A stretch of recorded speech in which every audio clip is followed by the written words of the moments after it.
What's up, guys? This is Daniel. Welcome to episode 9 of this Watford series. I got a different layout for this episode, so I'll kind of explain it really quick. We have 8 games, if you guys can believe that.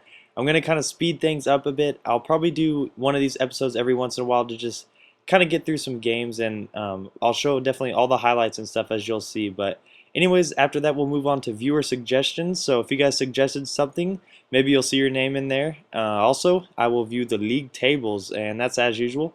So we'll go on to our first game here against Crystal Palace, and if you guys don't know from FIFA 11, I hate playing in the rain, and this is why. I mean, it just seems like stupid stuff happens time and time again. So Zaha scores. I actually wanted to sign him at the beginning of the season, but he did not accept my offer. Anyways, I lose that match 1-0, and so I lose by that goal. And there's nothing else much to that game, so just a 1-0 loss. Anyways, you see there, Sordo coming back in form with that goal gives us the win. So that's 2 games down, a win and a loss. And we will move on to our third match of this episode against Reading. And this was a goal fest, and not necessarily the best of goals, but it was a goal fest at that. You see, they do get a good goal here. Puts me down 1-0 as we stand. So who am I going to go to? Sordell with a nice through ball to McGinn. Takes that big touch here, and am I going to be sweaty? No, I'm not. McGinn puts that away, breaks his neck in the process, as you see here. Thankfully, he's still playing for me, though. And I seem to have a lot of these gaffes in this episode. So you see here, me trying to head it out with, I think that was a Sun Chow, heads it right to their player who puts it away. Gives them 2-1 lead at that moment. But once again, I go to Sordell. Weird fake shot here that goes like around the player. Gives Sordell space, puts it in with his weak foot. I'll take that 2-2 draw as we stand. Like I said, a goal fest coming here.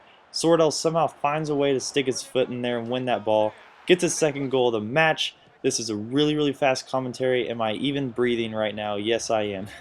But this penalty is ridiculous. I'll show the replay after this. Sordell gets his hat trick, which is awesome. But look at this. Their player just makes a nice clearance. Nice little acrobatic clearance there, and McGinn trips over him. I'm awarded the penalty. I'll take it. But later on in the match, they get a penalty too and score that cheeky penalty. But the game ended up 4-3. So as I said, a goal fest. Sordell with a hat trick. I'll definitely take that.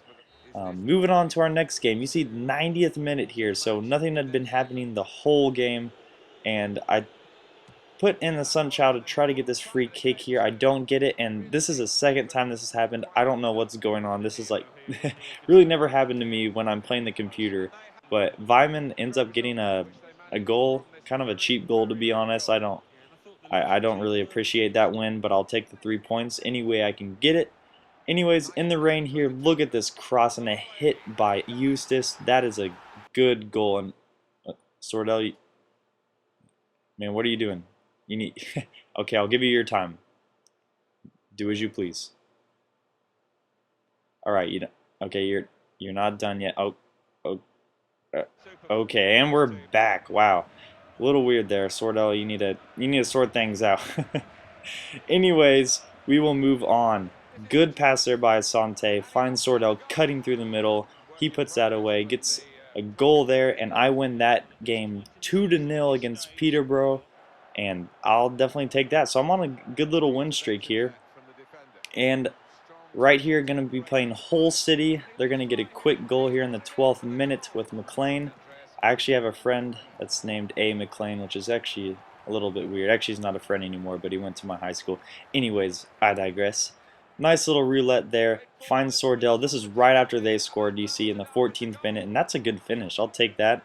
And you know what? Good work by McGinn to somehow find that find Sordell cutting across the middle there. And once again, I mean, I say his name a lot. He's obviously done well for me this season, and Sordell puts that one away, puts us up 2-1. And coming right back here, look at this Robana cross over to Vyman, I believe. Yes, who gets that goal? 3-1, and we are moving on. And little sweaty goal. I don't know. I wouldn't classify that as a sweaty goal as he takes out my boy Doyley there. But anyways, we end up winning that game 3-2. So still on our little win streak here. And this, I believe, is the 7th game. Maybe it's the 8th game. I don't know.